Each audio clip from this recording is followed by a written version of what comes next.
The Bowling Green Falcons have slowly ascended through the ranks of the Mid-American Conference, and now this Falcons team is hungry for a berth in a conference championship game. The schedule sets up well for them. They got a lot of good returning talent, a returning head coach in Scott Loeffler that has done a phenomenal job. Is Bowling Green going to be a contender for a Mid-American Conference title here in 2024? Well, you're about to find out what I think here in this video. What's up, Tailgaters? You're in the booth with Tailgate Nate today. I want to welcome you to my channel and, of course, welcome you to prediction season. We are more than 100 videos in now. I believe this is video 101. We only got 30 or so left. I'm predicting all 134 teams in the FBS ranks of college football. I need you to hit the subscribe button and ring the bell, especially if you're as big of a college football nerd as I am. You're going to want to have to hear what I say during the season about some of your favorite teams, some of the bigger matchups that we will see. But thank you so much for watching this video. It does help support my channel in more ways than you can even imagine. Continue to do so by liking, commenting, sharing, really do anything else you can to help interact with the channel. Anything you do to interact that helps us support it. Let's dive into the Bowling Green Falcons here in 2024. How do we do predictions? Glad you asked. We'll take a deep dive into the team's offense, into the defense, and at the end of the video, we will go through the Bowling Green football schedule and give it a game-by-game preview and prediction. There are a couple more things I do want to say, however, before we get started, because right over here are going to be the stats the team put up either offensively or defensively last season, and of course, for your viewing pleasure, right down there below the team's logo, I have put the team's coaching staff. For Bowling Green, they do run with co-offensive and co-defensive coordinators, so there really is no one true play caller, unless, of course, one happens to call plays, one works with more the fundamentals, things like that. But they do work with co-offensive and co-defensive coordinators for Scott Loeffler's group. But now we want to dive on in. Talk about the Bowling Green offense. And last season, well, it definitely could see its improvements in a lot of ways, but that, I think, is going to start with the quarterback position. There are no notable losses out of this quarterback room, which means you get every major contributor out of that room back from last season, and there are 3 of them. Lucian Anderson only threw 10 passes last year, but he comes back as that third-string quarterback. Camden Orth returns as the second-string quarterback, 486 yards on 68 pass attempts, 5 touchdowns, 5 picks, right around 7 yards per completion last year. But Connor Bazelak, the former Missouri Tiger, the former Indiana Hoosier, he played with Bowling Green last year and is coming back to hopefully be that primary starter this season as well. And I think he's going to be 1,935 yards, around 60% completion percentage, and 278 passing attempts, 12 touchdowns, and 7 interceptions last season. He also was right around that 7 yards per completion mark as well. Now, Connor Bazelak, we've seen the tools, right? He was a former SEC quarterback. He was a former Big Ten quarterback. We know that he has some really good potential. The inconsistency issues have shown up big time, and Connor Bazelak has not been the kind of quarterback at Bowling Green that you really want Connor Bazelak to be, right? I mean, you go back to what he did in 2022, 2021, even 2020, he threw for over 2,300 yards in each of those 3 seasons. Now, the touchdown to interception ratio never has really been there for Connor Bazelak. He's had seasons of 7-6, 16-11, 13-10, and last year of 12-7. He needs to couple the skill set he has with the experience he possesses and playing all this football throughout his career. Believe this is the final year of collegiate eligibility for him. He needs to have a big season for this Bowling Green offense to improve, to get better, and for this team to be contenders in the MAC this season. He does lose a lot of really good talent around him, though, including a guy by the name of Teron Keith. That was an exceptional running back for this team last year. He had 390 yards, 4 touchdowns,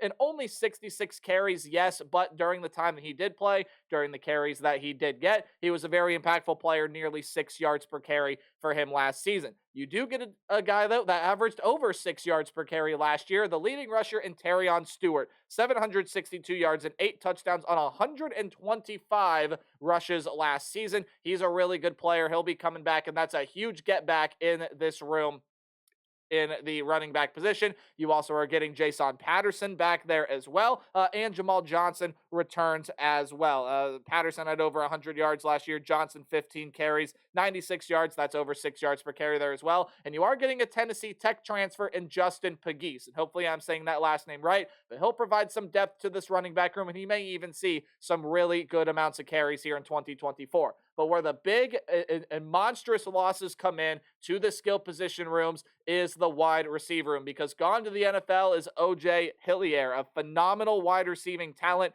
45 catches for 532 yards and 4 touchdowns last season. He was only second on the team, but was the leading receiver among wide receivers last year. He was a very impactful player for this offense, and you will now see him playing on Sundays. You also do lose a couple other guys out of this room, as Austin Osborne is gone due to graduation. Over 300 yards a season to go for him. And Abdul Fattah Ibrahim is going to be gone as well. 220 yards, 2 touchdowns on 20 catches for him last season. Oh, and by the way, Teron Keith not only was the team's second leading rusher, but also the team's third leading receiver. He caught 44 passes out of the backfield last year. So you are going to be losing that skill set there from Teron Keith as well. So a lot gone out of this pass catching room. You also can say, or you can look at tight end Andrew Bench, who is left through the transfer portal. He only had 3 catches last year.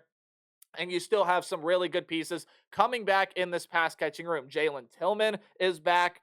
You also are going to be returning Finn Hogan, who had 163 yards and a touchdown last season. Only other guy I haven't mentioned here in the wide receiver room that had over 100 yards last year. And Dom Gergerick, and hopefully I'm saying that last name right, he does return here as well. But you get a ton of talented pieces in through the transfer portal that I think are monstrously going to help this offense this upcoming season. RJ Garcia, there should be the second after that. RJ Garcia, the second, is a Kansas State transfer. You get Malcolm Johnson Jr., who is an Auburn transfer, and another guy coming in Rakeem Smith that's also going to play some really big minutes here for this team out of the wide receiver room. Garcia and Johnson are obviously the 2 most notable ones out of those 3, and you do get your leading receiver back. He hails from the tight end room as Harold Fannin Jr. He had over 600 yards, 623 to be exact, on 44 catches and a team high 6 touchdowns last season. You are going to get Levi Gazarek and Griffin Little back, as well as I do believe a transfer or 2 coming in there. We'll see how big of a role they end up playing, but Harold Fannin coming back, as well as the wide receiver transfers you have coming in,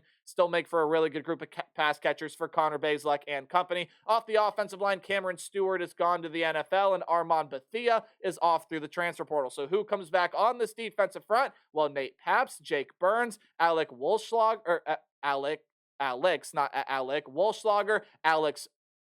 Paget, Tunde Fatukasi, and Billy Roberts are all coming back to this offensive line room, as well as Nick Reimer, who's a transfer coming in that could very well be a starter here. He is over from Merrimack, and the combination of those 7 guys, again, including the portal edition Nick Reimer, will be your starting front on the offensive end for the Falcons here in 2024. Again, I talked about it earlier here when I was talking a little bit about Connor Bazelak. If he can couple the experience he has with the skill set he has and use it to the best of his ability, probably the best that he ever has had to perform throughout his career, he's going to end up being a really good quarterback here for Bowling Green. He's got all the intangibles to do it. He's got all the weapons to do it. Stewart's going to be a phenomenal running back. They bring in a ton of wide receiver transfers, getting Harold Fannin back. He's going to be one of the best tight ends in the Mid-American Conference. This is going to be a really, really interesting offense to watch, because if everything goes well, they should see offensive improvement here in 2024, but a lot of factors do have to get better. Starts with the play of Connor Bazelak. Maybe the offensive line could take it a step up here as well, and how do the transfers fit in? But overall, an offense that I do expect to take some sort of step in the right direction here in 2024. You talk about the defense for the Falcons entering this season, and well, last year they put up fairly similar stats to what their offense was gaining. Their defense really was pretty solid here last season. They allowed only 24 points per game. They allowed just over 325 yards per game. Those are some really, really good marks. The offense just was not able to pick up a lot of the pieces all the time. There were some inconsistency things on offense that couldn't really churn out yards like they wanted to, and the defense that performed really, really well last season definitely saw the impact felt by that offense, which again should get better, and the defense is still going to be a really good unit this year, but it does lose some pretty good talent. You got to start out with the defensive line. One notable name that I could find off here, it is Cassius Howell. He had 27 tackles and led the defense with 9.5 sacks last year, more than doubled anyone else on this defense from last season. So losing him through the transfer portal, I believe he's going to go play Power 4 football he is at Texas A&M. So that is a huge pickup for them and a huge loss for this Falcons defense. But pretty much everyone else on this defensive front comes back. Dontrez Brown, Evan Branch Haynes, Chase Davis, Ali Saad, Jordan Porter, De'Aaron Kelly, Devontae Miles, Miles Bradley, and you could list off a ton more names on this defensive front that are going to have huge impact minutes for the Falcons defense this season. You want to take a look at a guy like Dontrez Brown, who led the defensive line in tackles last year, 36 tackles and 2 sacks. You have guys like Davis and Saad, who had a sack and a half each. Kelly had 2.5 sacks last season.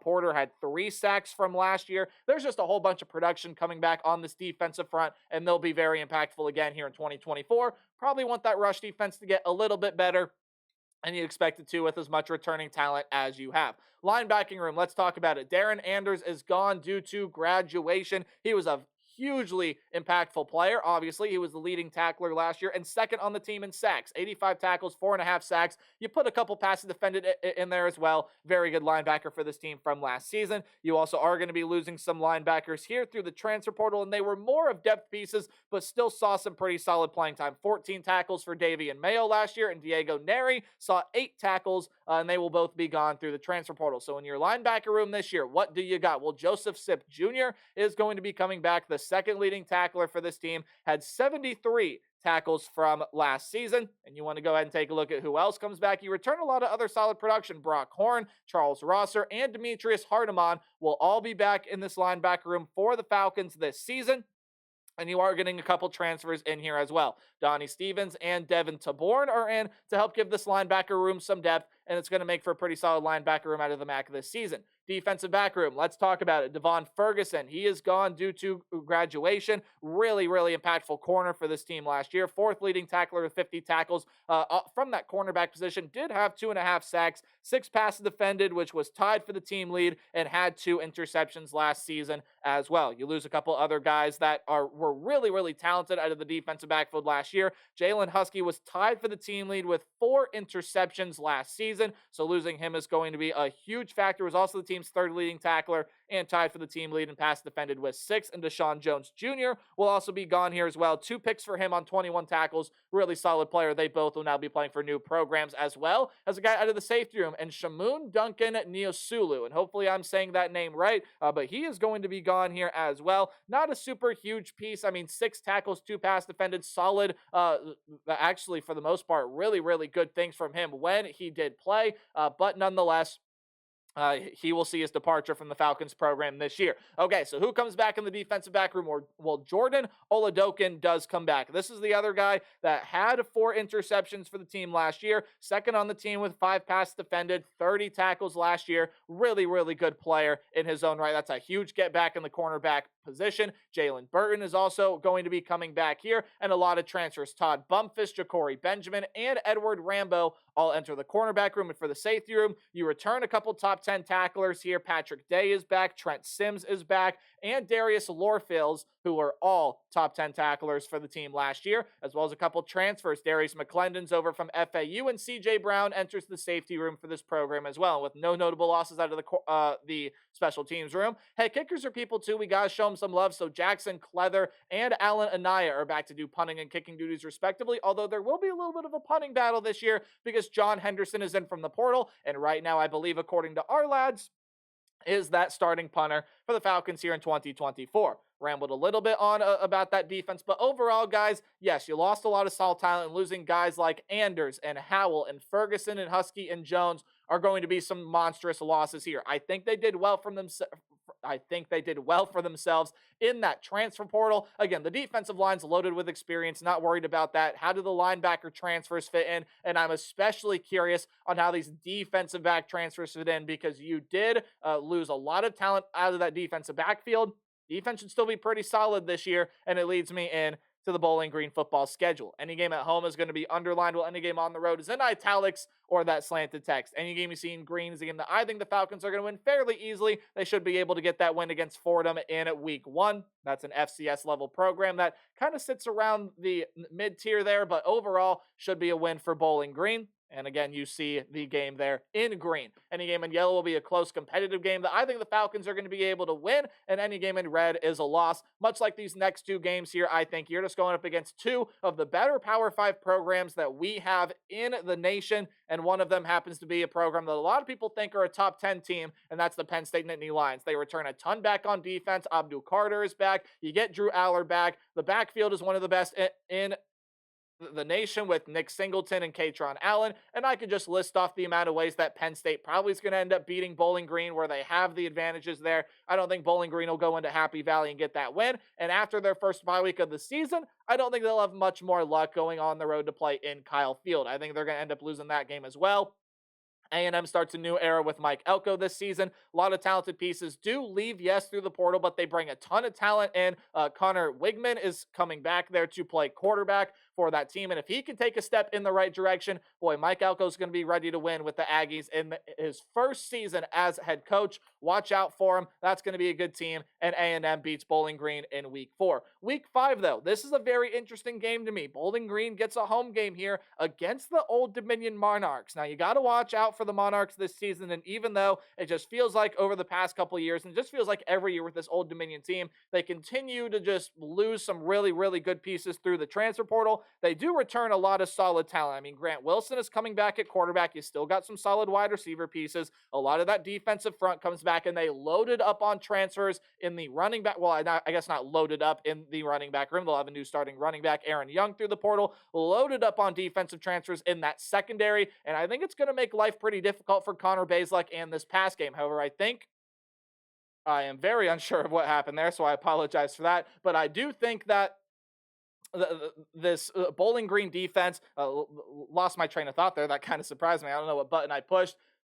Bowling Green's defense, I still think is going to be able to handle the weapons that are on this Old Dominion team. And for that reason, I do see Bowling Green being able to come out here and get the win against Old Dominion at home. Now, again, the Monarchs are still going to be a fairly solid team out of the Sun Belt. They have a lot of good pieces, and I think those defensive back transfers, if they all fit in well, can give some opposing pass offenses a little bit of hell. But I do think that Old Dominion is going to end up losing this game. I think Bowling Green's a little bit more talented. I think Terrion Stewart will be tough to stop, and Bowling Green wins that non-conference game at home. So you get through non-conference play 2-2, and all things considered, yes, you have to play NIU, yes, you have to play Toledo, and yes, you have to play Miami, Ohio. You get 2 of those 3 games at home, and other than that, you're probably going to be favored against every other team you play in the Mid-American Conference, maybe apart from that Central Michigan game, but conference play in Week 6 on October 5th should start out with a win there against the Akron Zips. I don't think Akron's going to be a very good team this season, losing some pieces through the portal. I just don't think that roster is going to compete well with a lot of the rosters that we see in the Mid-American Conference, and there's a lot of good talent in this conference. Bowling Green has some of the really, really good pieces, and I do think that they are able to beat Akron there on the road, and I think their momentum continues. I think they're going to beat the Huskies there at home. Now, Northern Illinois, I project as being one of the better teams in the Mid-American Conference this season. However, they are going to be losing some pretty important pieces off of last year's team, including the quarterback position. So they're going to be starting a new quarterback this year. Ethan Hampton will be taking over. But overall, I mean, still a lot of really good talent coming back. Ontario Brown is back in the running back position. Some really, really good wide receiver pieces still come back. The defense is going to be loaded with talent this year as it returns a whole ton. But I think Bowling Green is going to be up to the task. And I expect Connor Bazelak to play his best season in a Bowling Green Falcons uniform. I don't know if I expect him to play the best out of his career. That might be asking for a little much from him, and it would be a little bit bold to predict absolutely. But Bowling Green, I think is definitely going to see a jump in play from Connor Bazelak. I think he's going to help attack this secondary here for Northern Illinois. And overall, while the Huskies have a really solid defense, I think Bowling Green this season will too. I'm going with the team that has home field advantage, and I think they pick up a win against Northern Illinois there at home. And I think their momentum continues when they beat Kent State. While the Golden Flashes will see their improvements this season, it won't be enough to beat the likes of Bowling Green, especially with a road game there. That is for the Golden Flashes, meaning it's a home game for Bowling Green. So they improved to 5-2 here. You're already 1 win away from a bowl game, and I think you get that win. How about this? An upset against the Toledo Rockets, which when you first look at it and when you first think about it, does actually make a lot of sense because Bowling Green, maybe apart from a couple pieces on defense and that wide receiver room, they have a ton of returning production, and Toledo does not. They're losing DeQuan Finn, they're losing Penny Boone, they're losing Some really, really good pieces on defense, and just overall losing a ton of talent, but they still got a lot of solid pieces. I like Jaquez Stewart at running back. A lot of the wide receiver room comes back. I think Tucker Gleason going to provide some solid quarterback play. They did bring in a couple transfers there in the defense. Still, even with some of the good pieces that lost, is loaded with experience and talent. I just think that Bowling Green's going to have some momentum here, and this is nothing more than a true upset pick. I just have a really good feeling that Bowling Green's going to come in there and be able to win that game. Toledo, I had to find a second loss somewhere. To me, it was to Bowling Green, a sort of rivalry game of sorts, and I think that'll be a win for Bowling Green.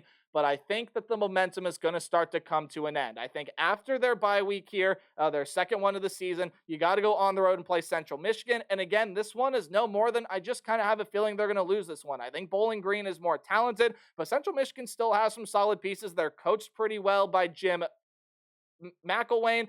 Some really experienced talent comes back on defense, and I think that the Maction week here gets Bowling Green, and they are going to lose that game to Central Michigan. I do think, however, they will beat Western the Michigan, who, again, if you think they're more talented than Central Michigan, they're definitely more talented than Western Michigan, and they get that Maction game at home. So I think you're going to be able to win that one. But then they lose the rest of the way, the rest of the season. And again, no more than Ball State is still going to be pretty competitive this year, even though I don't think that team is going to have the best record once everything is said and done. I think they're at very least competitive in the Mid American Conference, bringing some good transfers in. They go ahead and win that game against Bowling Green. And Miami is going to be the most talented team in the MAC this season. Brett Gabbard is back. You have some really good pieces at linebacker that I think overpower what Bowling Green has, which leads me to 7-5. But guys, I got to tell you, I think 8-4 is really this close. Now, you could lose to NIU, you could lose to Toledo, and maybe you beat Central Michigan and Ball State there as well. But overall, I think 7-5 probably the most realistic here. 8-4